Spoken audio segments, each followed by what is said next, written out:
As I dropped, I screamed and yelled.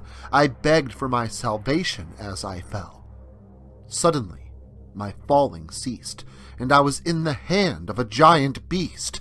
His skin was yellowed and looked deceased, his eyes appearing to be displeased. Those eyes set in 3 massive heads, all soaked with blood and appearing red. The head on the left was that of a cat. It growled and hissed, and its fur was black. The head on the right was that of a toad. It was large and green, and it bellowed and croaked. The center head wore a crown. It was that of a man, and wore a frown. He had 4 great arms with 4 large hands, and then leaned forward, the head of the man. He opened his mouth to reveal a tongue that was trident-shaped. It was forked into 3, and it moved like a snake. He then spoke to me in 3 separate tones. One hissed, one croaked, and the other groaned. He spoke to me his unholy name, Jabulan, the master of this pit of shame. It was then I seen the walls of the pit. They were lined with corpses, all sewn to fit. These corpses were not separate beings. Together, they formed one entity. This second beast held up the first, and both in this pit were cursed. Legion was the second beast, holding Jabulan by his hands and feet. The beasts together judged my doom, and in one quick gulp, I was consumed. I fell into his stomach like an abyss. Downward I fell into the darkness.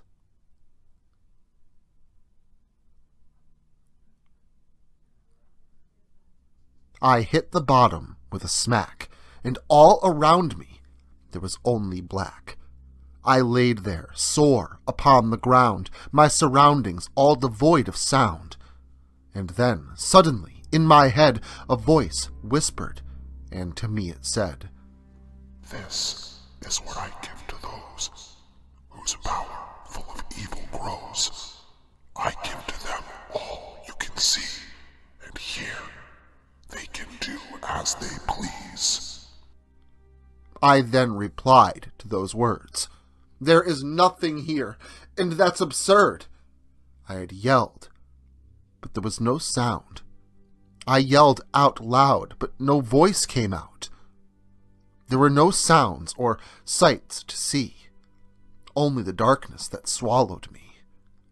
I screamed again and really fought, and then again. No sound was caught.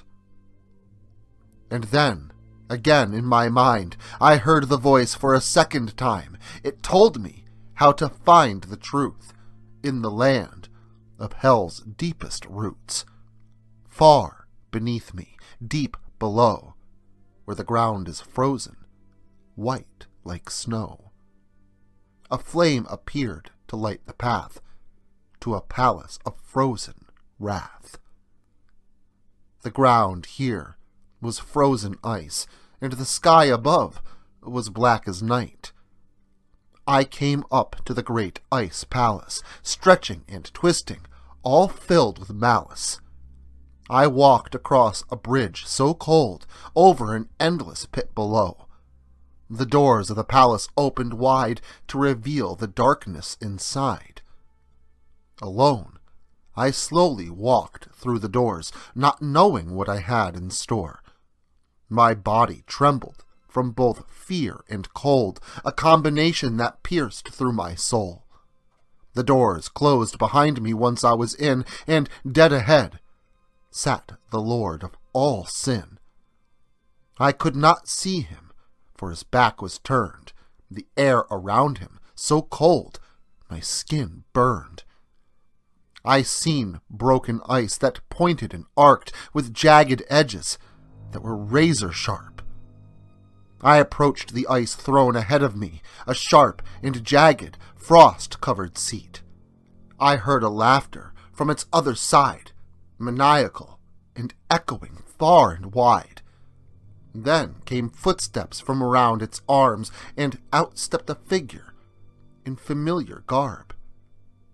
It was then I was shocked to see the man that stood ahead of me. He stood in violet and blue, his face unshaven, and then I knew. Hell's master and the Lord of Lies was guiding me here all this time. The man that had led me here was the origin of my every fear. My guide's name was Lucifer, the Lord and Master Blasphemer, the sinner of the web of lies, to entrap there his loyal flies. He then told me why I was picked to come and witness all of this.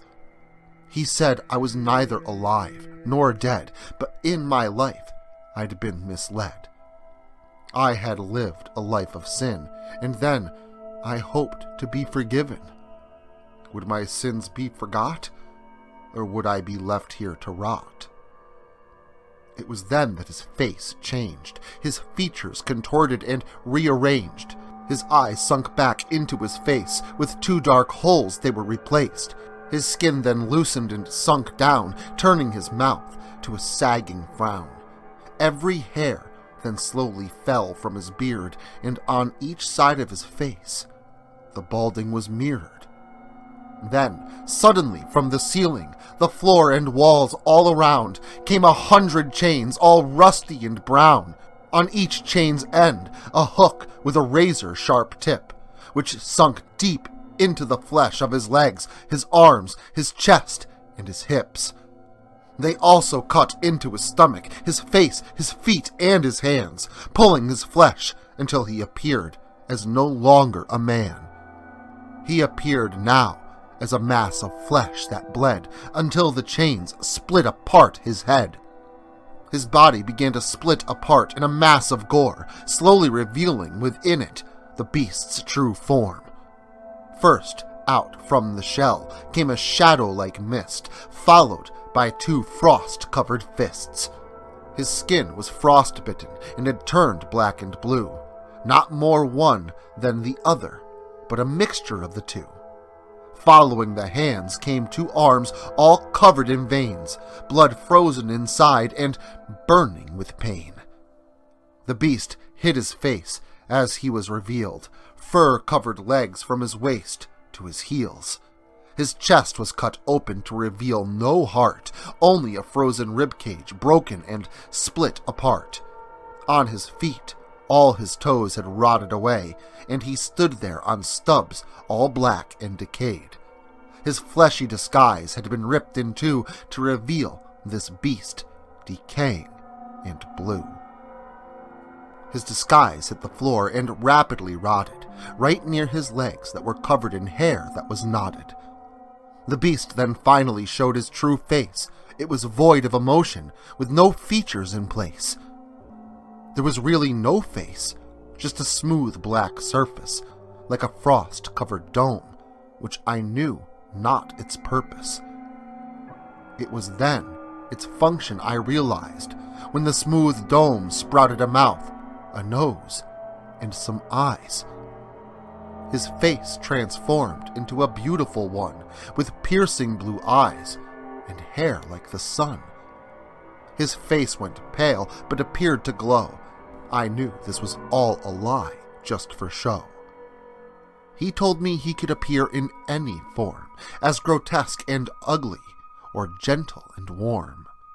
His face then again transformed once more, shedding its skin down onto the floor. Several great horns twisted out of his head, all disgusting and sticky, bloody and red. His eyes went black, as dark as night, and before me stood a hideous sight. The beast's mouth hung open wide to reveal his jagged, twisting teeth inside. His mouth dripped saliva that quickly froze, and down each icicle, blood slowly flowed. His tongue was forked and all cut from his teeth, and blood dripped from his mouth and down to his feet. His nose was curled upward, and it puffed out some smoke, and the skin on his face was all cracked open and broke. The skin went gray and wrinkled with age. It aged so quickly, it began to decay. Some of his horns curled back into his skin, only to cut through and poke back out from within. I quickly thought of what I should do to escape the beast, all black and blue.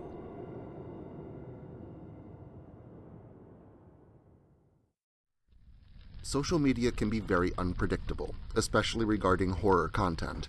If this content gets removed, all new content will be simultaneously presented on various websites provided in the description to this video.